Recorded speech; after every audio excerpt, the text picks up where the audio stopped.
Welcome to Mile High Reefers. I'm Scott Anderson, and it's another live stream. This is kind of one of those late afternoon, early evening, Friday live streams. I don't get many of those off from work, so when I do, I like to jump in and hang out with all of you and talk about fish and coral and all that kind of stuff. Today, I want to talk about aging tanks. Our tanks are going to get old. That's how it's going to work. You're going to buy your tank and it's going to get old. And today, I want to talk about that and what that looks like. So really, it's going to happen on two different sides, right? The livestock side and the gear and equipment side of things. In this video, we're going to talk mainly about livestock, but we can touch on the gear. And as always, if you have any questions, go ahead and put it in the live chat and I will answer any questions you have. Doesn't even really have to be related to the subject, although it's better if it is. So we got about 9 people watching us now and more keep jumping in. So let's get into it. So when we first get our tank, it's brand new and we're putting in new rock and new water, put those brand new lights on it and everything's perfect and shiny and new and it's amazing and it's great. We turn everything on and it runs and it goes and it's great. We let that bacteria cycle start to go. And that's when we first start to see the little bits of ugly, right? Maybe a little bit of algae shows its head.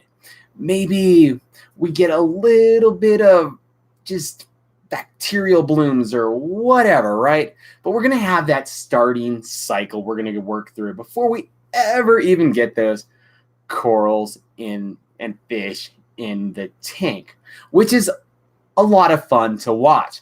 Now, these days, we're big on putting in the bacterial additives to speed this cycle up. But when I started my first tank, it was old school live rock, which was a lot of fun because you spent your first 6 weeks looking at this tank full of live rock and seeing all the weird little things that would pop up and show up out of the live rock.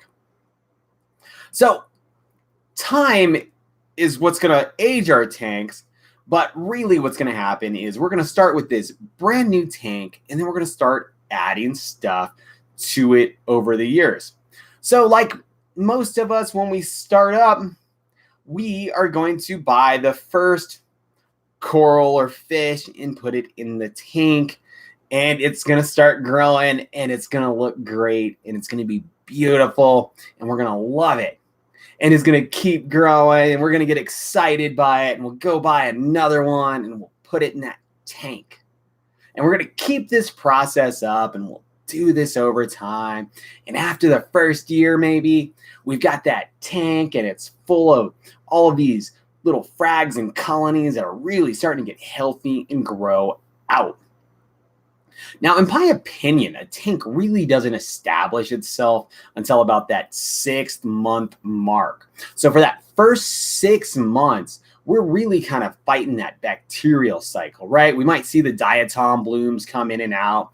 We're starting with bare white rock normally, or, rock that doesn't have anything growing on it, even if it's a live rock.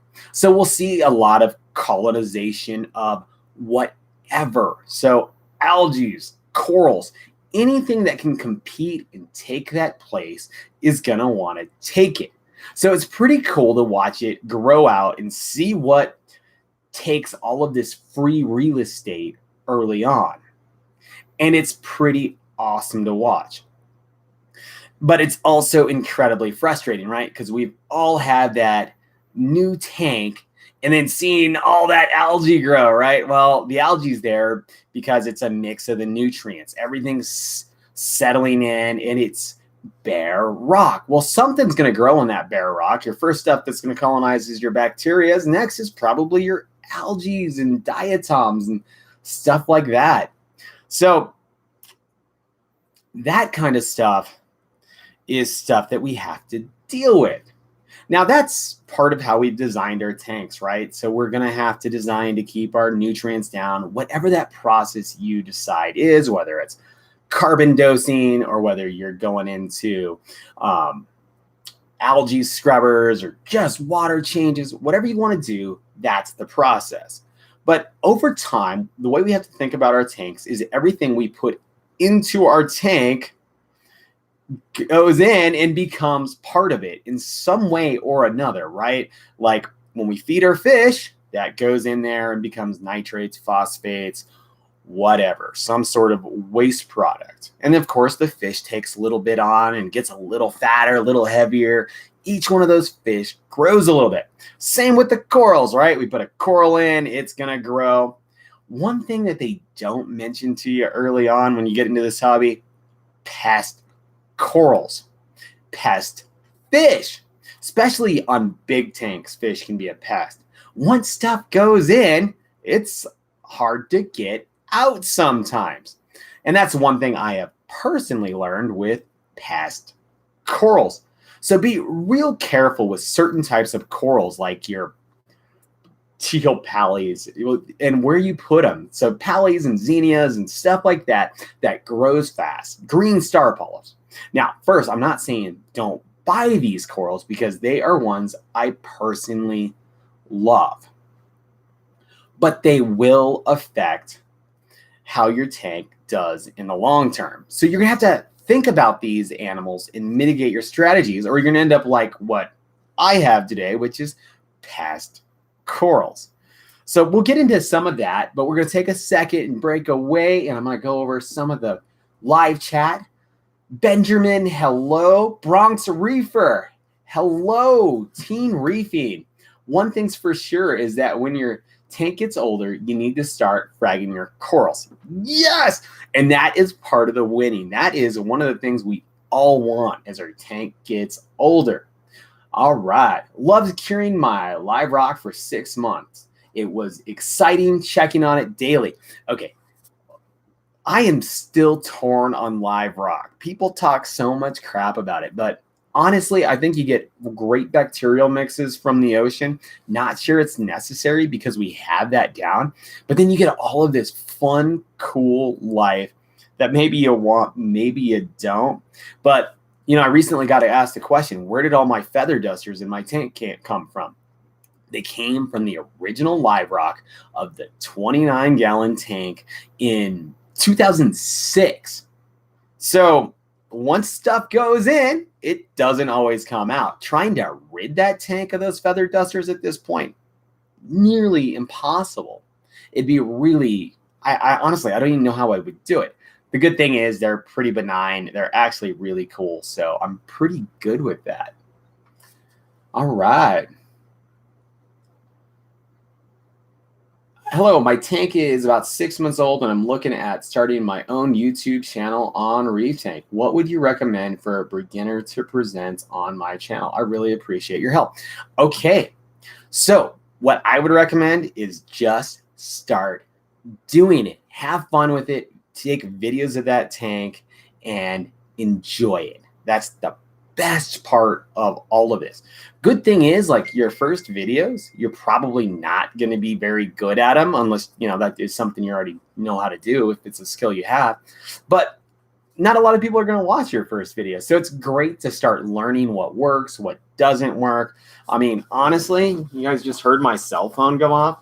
I have a ridiculously expensive camera, but for 99% of you out there, just use your cell phone. It's fantastic. Great video quality, great everything. I mean, you could even run your entire channel from a cell phone if you wanted to.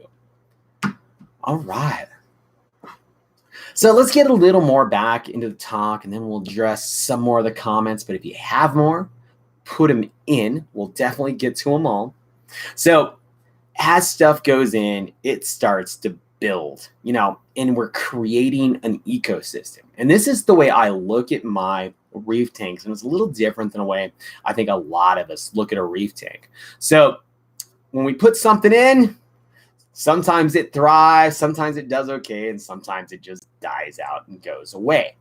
But it all kind of has an effect on our tank, kind of good or bad. So let's run through kind of our theoretical tank. We're a year in and things are looking good and we've put stuff in. And you know what? Let's talk about the crashes because they happen, right? Like I do it more than I'd like to admit. Oh, you guys will be happy. I finally put an auto top off on the big tank. But yes, but those crashes happen, right? Almost unavoidable. They are avoidable, but you're going to have things go wrong. Whatever that is, a coral dies or whatever, right? Things will go wrong. Now, that is going to affect your tank over the long term, right? So as stuff starts to die, you might lose a strain of coral that you really liked, and it sucks. Nutrients are probably going to be released into your water, and it sucks. Algae might start to grow, and it sucks. And the only way to fix it is through good maintenance, good housekeeping. So really all we can control is reefers, is what goes into our tank and what we take out. And we're kind of limited on what we can put in and what we can take out, right? Because we'd love something that puts all the good in and takes out all the bad, but we don't have that. So you'll notice that when things go wrong, it takes a long time to recover. And you'll feel those ripple effects for months, sometimes even years. Slow growing LPS colonies, if they die back, you can see the death on the skeleton and the coral sometimes for years.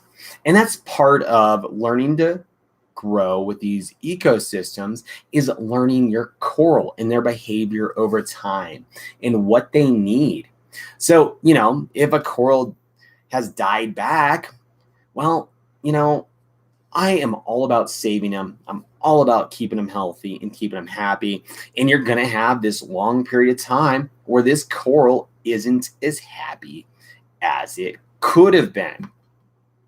Kind of sucks, but it does add to that kind of character in the story of your tank. So remember, all we can really do is control what we put in and what we take out, and we're limited on what we can take out, right? So as stuff grows and gets better, we're going to kind of go through cycles like this. We all want our tanks to go like that, and they almost never do. We're going to have ups, we're going to have downs, but if we can get our trend to look like that, we can have amazing tanks. And that's really the biggest goal. Now, the fun part is as our graph goes like this and we go up and our corals are getting bigger, we're going to find that the tank starts to change. Corals are going to use a lot of nutrients. So, you know, one of the best ways to not have algae in your tank is have a tank full of coral. The coral will outcompete the algae. It uses a lot of the nutrients. Coral's great for algae removal. It's not a cure for algae. Don't just go buy a bunch of coral because you have algae in your tank. But it helps balance that ecosystem. And that's the way I personally look at all of this, is as an ecosystem. We're trying to build it, we're trying to grow it, and we're trying to affect it. So bacteria-wise is something that I'm pretty interested in these days. And that's something I've always ignored in the past. And I think bacteria is one of those things that we can start adding to our tanks to give us that long-term sustainability. And that's kind of what I think we're seeing with hydrospace and their purple non-sulfur bacteria, right? Feeds my coral, helps with nitrate, phosphate, ammonia. How do you go wrong? It's a fantastic product that helps kind of level out those long-term issues, and it's a coral food. So now our corals are going to grow, and hopefully as our coral grows, the tank's going to do better. Of course, now we're going to run into problems, right? Well, these two corals that were this close together are now right next to each other. Fun. We get a frag, right? So part of our tanks becoming successful and doing well means we're going to have to frag these coral over time, right? So we're going to have to cut them. We're going to have to move them. We're going to have to adjust them. As much as possible, I like to find a place in the tank where the coral's happy, let it grow, and let it do its thing. But these aren't natural ecosystems, and we absolutely have to manage them. And that's where the fun part comes in, because now we get to cut it, we get to grow it, we get to move it. And these tanks are amazing because over time, we're going to get it started kind of picking and choosing what we want, right? Now, it's real easy to pick something like an encrusting Monipora that you put into a tank that encrusts onto a rock and let it just take over, right? You get this early success, it grows big, takes over everything, but it's encrusted on your rock. So it's really hard to get off. And it's one of those things that's kind of a management issue. That's one thing I have personally started doing a lot less of with my tank, and that's putting coral that's either hard to get off the rock once it's attached or grows fast onto the base rock. I want it on something that I can actually pull, remove, cut. I need a way to manage it. Kind of like those big leathers I have right now. They're on a piece of base rock, and the only way to get it off is to rip that foot off. That's bad, but deal with teal pallies or something like that. You put it on your big base rock, you're tearing the entire tank apart to get that one rock out, and even then, you can't get the coral off the rock. The fish side is something we shouldn't ignore, right? Because when we start putting fish in the tank, they're going to add to our ecosystem. Fish perform jobs. Some good, some bad. A parrotfish eats coral. As reefers, we don't want them, but they perform a job on the natural reef, but we're going to skip those guys. Job fish for us are going to be like your wrasses and your tangs, stuff that, perform a function. Wrasses are great because they go through and they take care of all of those unwanted pests. Or, well, at least that's the hope. At least they'll get some of them, right? So we all know to dip our corals and we all know to wash our corals and do that kind of stuff. But inevitably, we're going to miss them, especially if you're addicted to wild corals like I am.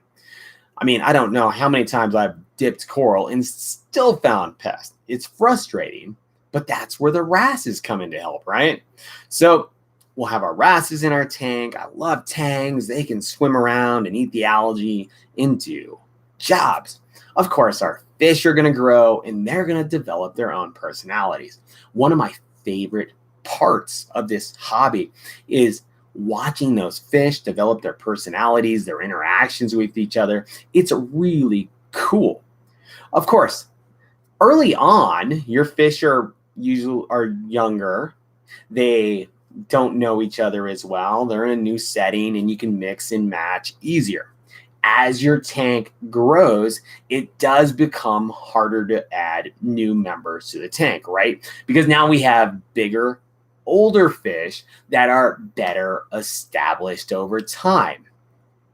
So over time, it does become harder to introduce new fish to the tank. Also, that little fish we bought might become a big fish. As our fish grow, it's going to affect the nutrient levels, right? When he was this big, he wasn't eating much and he wasn't producing much waste. When he's that big, he is. And it's going to be a slow process. Now, we're going to see the same kind of thing on the coral side. As our coral grows, our demand on our calcium and our alkalinity and magnesium, those are all going to increase with the coral growth. So that's another thing we have to watch and manage. That's why we test our alkalinity and grow it. And, that's why a lot of times we'll buy bigger calcium reactors than we need because we hope that our coral growth is going to go up and we'll max it out, right? So another thing to watch. So let's get back into more comments. Sean Monty, how do you battle high nitrates long term? Me personally, I am all about carbon dosing and phosphate removers. So I really go for the old school way of doing stuff. It's just the way I've always kind of done it. Um, Algae scrubbers can work, but in my experience, you need large sizes. A mix of algae scrubbers and carbon dosing can work. Water changes can work. There's some old school sulfur reactors can work, but I don't think that's where you're going to get long term. Nitrates are still something that I think are not as well understood as the aquarium hobby thinks they are. Natural nitrate and phosphate levels on the reef are really low, and we normally keep them, even in low nitrate phosphate environments in an aquarium, much higher than we would see on a natural reef. And yet we got people dosing nitrates, phosphates, saying that they need it for the coral's health and growth. I don't believe that, right? So, because I mean, if we're above what the natural levels are, then we should be fine. What I think we're doing is we're actually underfeeding the coral. Now, of course, that gets frustrating, right? Because if we feed the coral, then we potentially add the nitrates and phosphates. Well, I think that is where we're going to see a lot of changes in the foods we feed. I think live foods are going to be huge for managing nitrates and phosphates. When you put a food in that's live, odds are it'll be eaten before it can die and decay. If you put, and especially something like hydrospace's bacteria, it'll go into the rock and it just won't die and it just won't become part of the biological cycle. But you could do this with phyto or something like that. Add phyto to your tank and let your corals eat the phyto, stuff like that. That's all great stuff. So really, to manage your nitrates long term, I would personally be looking at some sort of phosphate remover. I like GFO, some form of carbon dosing. But, if you want to go a little more natural, and there's a lot of reasons to do that, your algae scrubbers and refugiums are always good. But personally, algae scrubber refugium, I would be mixing with a good, strong water change schedule. And then manage your feeding. I'm real interested to see where this nitrate and phosphate conversation goes long term, though. All right. Let's go to the next run. Emerald Coast Reef Head, love your videos. Thank you so much. Teen Reefing. When I started my first tank, I thought Aptasia was good. Let's just say I regret it later on. At least I got it completely removed from my tank a few months back. Okay, Aptasia is frustrating. And it's just one of those things that, once it goes in, it's hard to get out. You're going to get those kind of pests in your tank at some time, and you're not going to address it initially, and then it's going to become a problem, and sometimes to the point where you can't fix it and you have to decide how you're going to handle it.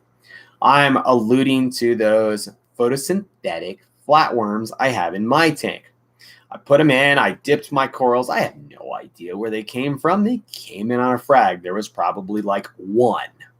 But you put it in the tank, and, I saw a couple on some mushrooms, didn't think much of it. The Wrasses will eat them, right? Well, by the time I figured out they were a problem, they were all over my coral, and I couldn't really deal with it without dosing a medication that could potentially crash my tank. So now I'm at the point where, do I try the medication and hope I don't kill all my fish? Do I live with it because they're not really hurting the coral? And that's what I've decided to do. But it's a very long-term consequence that was unintended. And at the time, I thought I took all the precautions.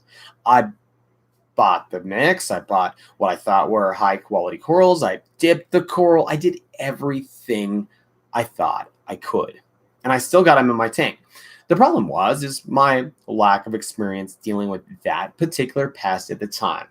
Had I known, I would have immediately pulled the colonies that I saw it on dipped it, killed it, moved on. And just every time I saw it, did that. And if that didn't work, then we go Flatworm RX or something like that directly into the tank. Flatworm RX and those flatworm medications aren't lethal on their own. It's actually the toxins that the flatworms release. And since I have a lot, I know I'd release a lot of toxins, which is why I want to stay away from something like that personally. But pests are one of the things that will define the direction of your tank. I have always battled Aptasia. They're in my sump. They're in my refugium. As long as they're there, I don't care. But once in a while, I'll see some up top. I need to go get some more peppermint shrimp. Throw them in. I think I got 3 in the main display right now. Most of the time, I just hit them with one of the juices. I got a couple of them laying around, but nothing too big. All right.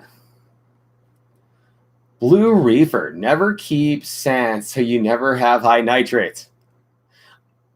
Oh, that's an interesting one. So nitrates, the old school way of taking care of nitrates was a deep sand bed. The idea was that deep sand bed meant that like 6 inches deep, you'd create an anoxic layer. So basically an layer of the sand where air wasn't getting into it, that we could go through the full nitrogen cycle all the way from creating nitrates to nitrogen gas.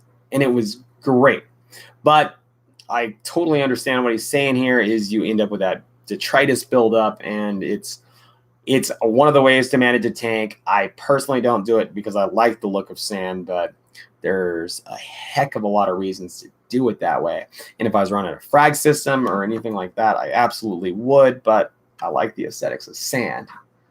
All right, Austin Lee. I have a 6-inch blue tang that is bullying a big Volmingi tang. What should I do? That's a hard question. It really is. So 6-inch blue tang is a good size fish. You got a good size Flamingi. Odds are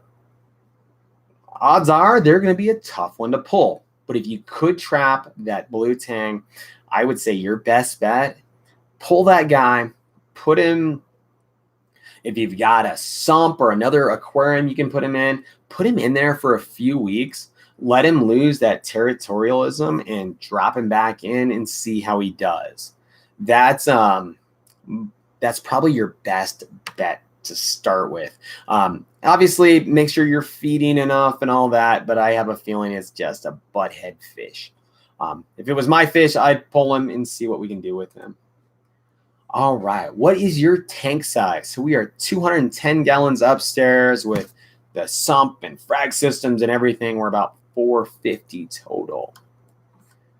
All right. Let's see. We'll answer one more and then we'll move on to some more of the conversation. John, are you still using the reef glass skimmer in your Nano? I got one for my Nano about 8 months ago after seeing your video. It's amazing, especially considering simplicity. Reef glass skimmer is awesome. So I actually set that up on my 5-gallon, which is not running at the moment. I still have it. I still love it. But my Nano's a 24-gallon, which is on the big size for that skimmer. So I'm running an old Aqua Sea up there. It's the same skimmer I ran on my 29-gallon Nano years ago. But if you're looking for a small Nano skimmer, I cannot recommend those reef glass skimmers enough. They are fantastic. Super simple, super easy. Don't take up a lot of space. They just need an air pump to run. Fantastic. All right. So now our tanks are going to get old, are aging. And, as they age, we're going to start running into equipment problem. This is stuff that bites me all the time, right? Like heaters. We should be replacing our heaters every 2 years. They're just not good enough that they last, right? We can mitigate some of that with controllers and all of that. But, if you're cheap like me or on a budget, maybe you don't change that heater out and heaters can fail. Pumps are going to need routine maintenance. As you run your pumps for a while, you'll notice they tend to slow down. I noticed this especially on DC style pumps. As they run, they start to slow down and they're going to need cleaned. So it's real easy to watch over time and not notice your flow slowly going away. So without proper maintenance, you will run into those kind of problems. And of course, as we go on, technology changes and newer, cooler stuff just comes out, making our lives that much better. And of course, when that kind of stuff happens, either we're replacing equipment because it's at the end of its life, or we're just needing to upgrade. Those are great things that can really refresh our tank. But once you get several years into your tank, you're going to probably start refreshing some stuff. Maybe a power head dies or a light or something like that. So your tank is going to be kind of ever evolving equipment wise. You'll get it set up with everything you wanted initially, and then you'll see what worked, what you liked, what you didn't, and then you'll grow that tank one way or the other, right? That garbage pump you didn't like, you'll buy a nice one. You loved the light, you're going to stick with it. So lots of fun stuff like that. But as you change that equipment, it's going to have an effect on the coral and the fish, right? Because we're making changes. So our tanks are going to grow and get old. The cool thing is, though, like, a lot of us probably started in freshwater where, a lot of fish only live a year or two. A lot of our saltwater fish can live 10, 20 years. And coral, as far as I can tell, really don't have a real lifespan.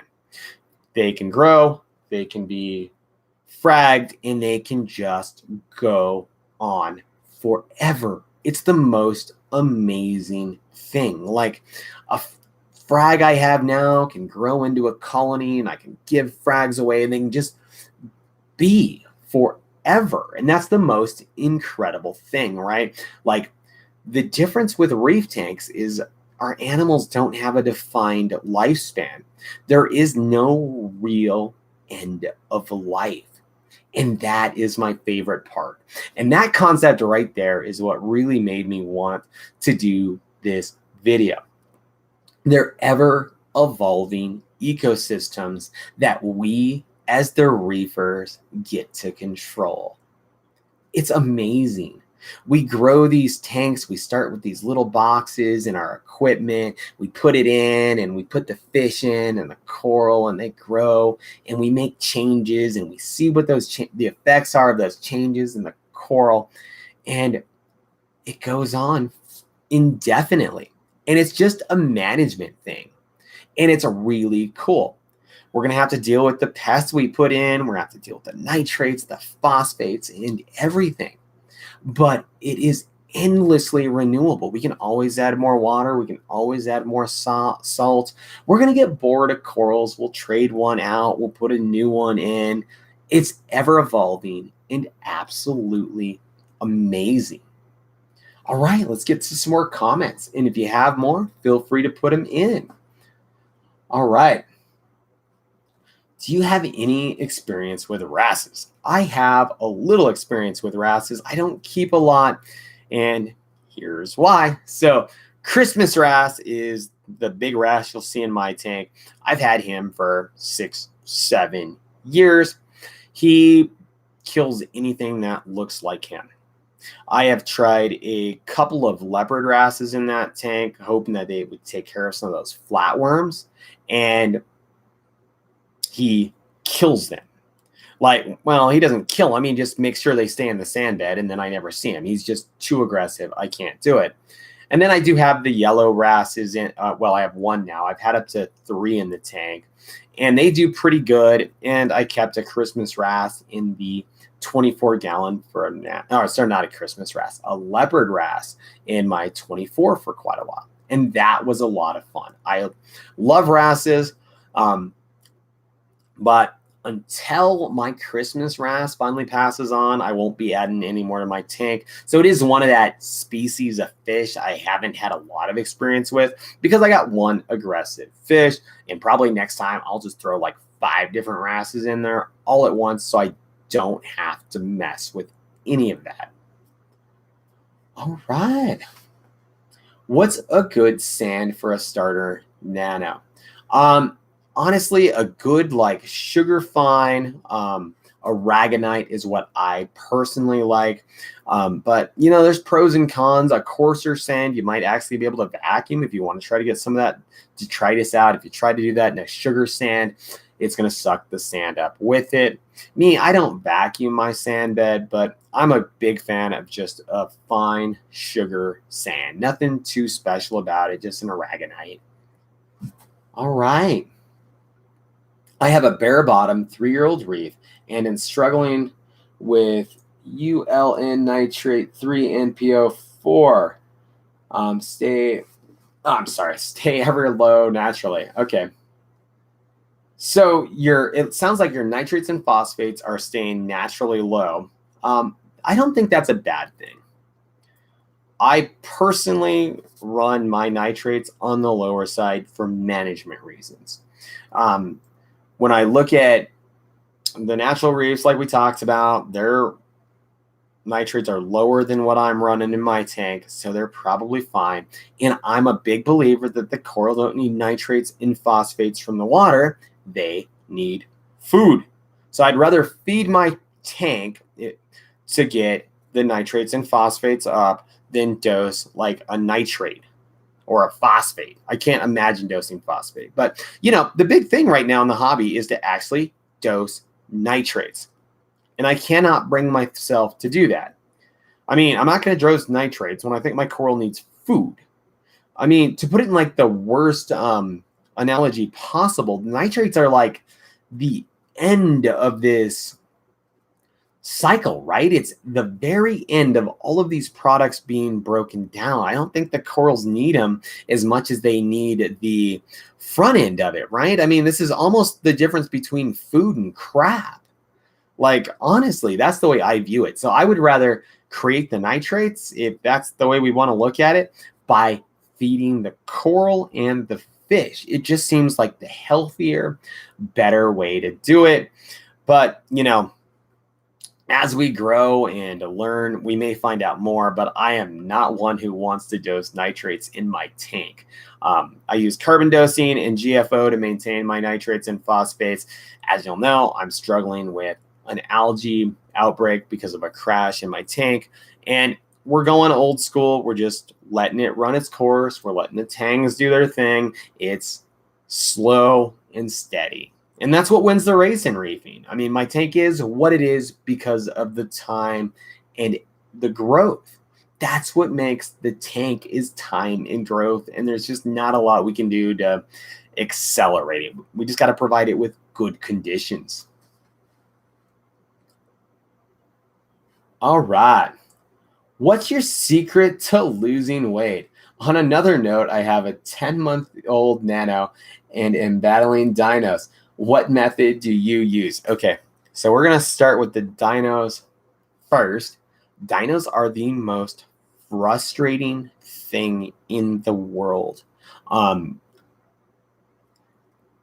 If you think you have a bad hair algae outbreak, anything like that, try a bad dino outbreak. They're terrible.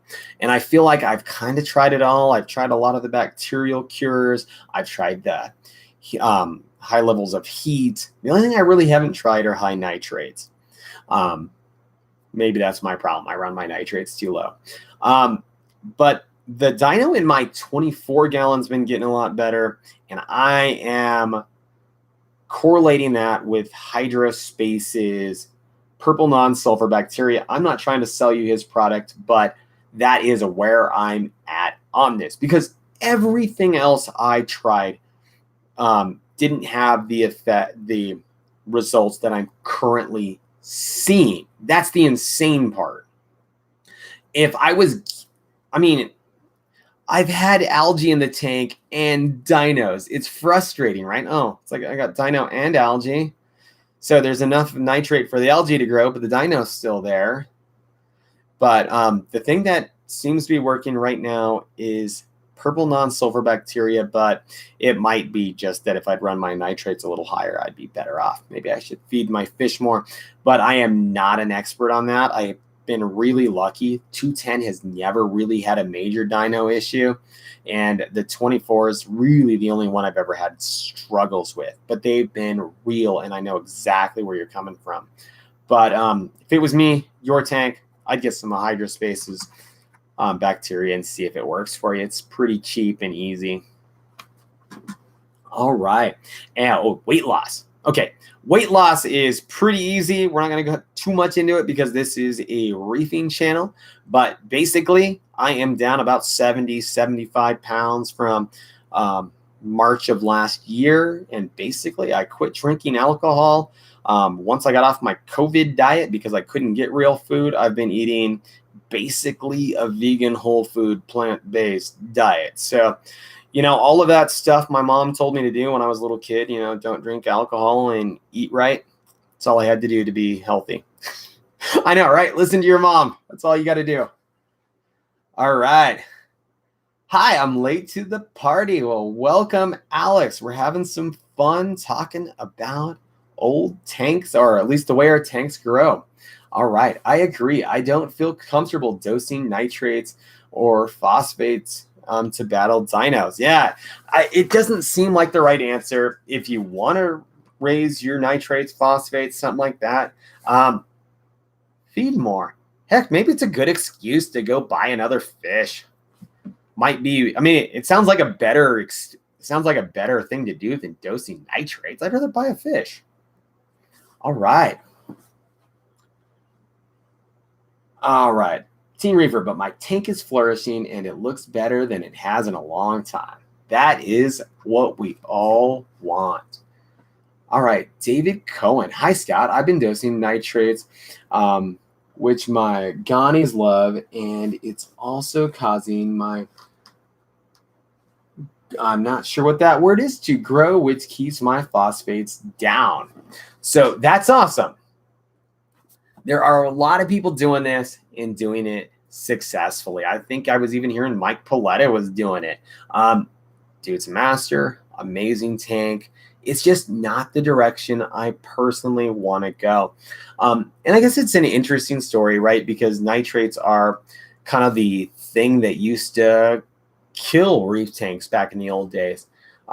20 years ago, an old reef tank, a successful old reef tank, was a lot of times a big tank with a couple of tangs to manage the algae, couple of wrasses to take care of whatever pest that came in the tank.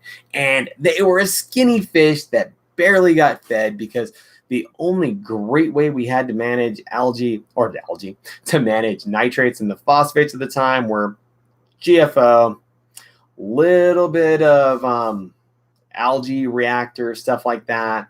But for the most part, water changes was it. So everybody was so afraid of nitrates because it was so hard to get out. But having dealt with nitrate spikes in the past, it's not something I want to play with, especially when I keep hearing that natural nitrate levels in the oceans are lower than what almost the lowest reef tank levels are. Like, why would I do that when I can just feed the coral the foods they want and the fish the foods they want? All right.